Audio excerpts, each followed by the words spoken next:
जा बेवफा तू तो शादी करता रह, पगलिक जीवन बर्बादी करता रह।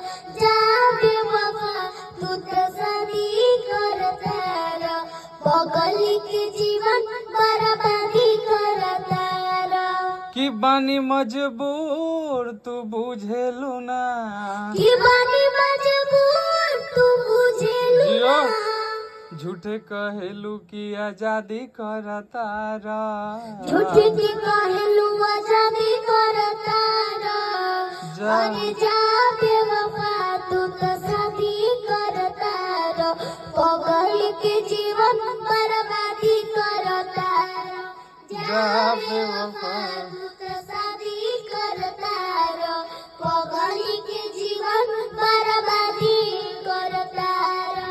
आगे के करा के कहबै गे बाबू बाबू सोनावा, के करा से कहबै गे रोजे राती फोनावा, कि तोरा बिना दिना जन गे कैसे बिताइबै, कि तोरा बिना दिना जन गे कैसे बिताइबै, कि होलिया में के करा के रंगवा लगैबै।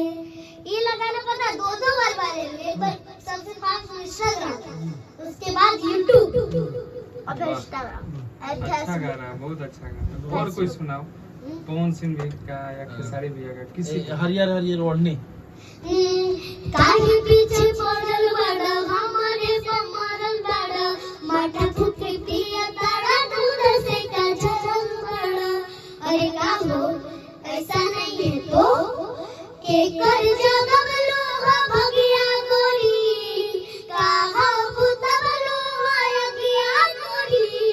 ए कि हरी हरी ओढ़नी तोहर छूटल बकवना बगिया ये गोरी, कि हरी हरी ओढ़नी तोहर छूटल बकवना बगिया ये गोरी।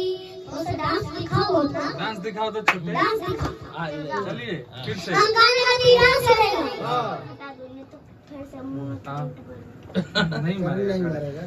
काहे पीछे पड़ा जा बेवफा तू तो शादी करता रह, पगलिक जीवन बर्बादी करता रह।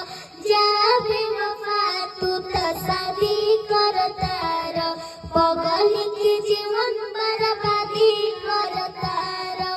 कि बानी मजबूर तू बुझेलू ना, कि बानी मजबूर तू बुझेलू ना, झूठे कहेलू कि आजादी करता रह, झूठे के कहलू आजादी करता रह।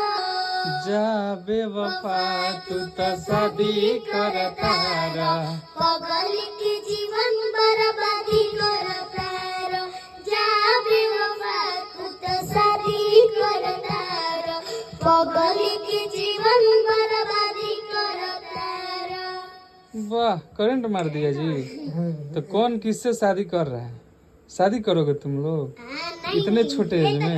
ये शादी करेगा, ये शादी करेगा, ये शादी करेगा, तुम शादी करेगा। और तुम पहले कौन करेगा? पहले छोटा कि पहले बड़ा? छोटा छोटा छोटा बड़ा हो जाएगा तो सबसे बड़ा नहीं, हमने शादी करेंगे, इसका पहले शादी कराते हैं, पहले इसका इसका शादी करेंगे। पापा जी से पूछना पड़ेगा कि ना।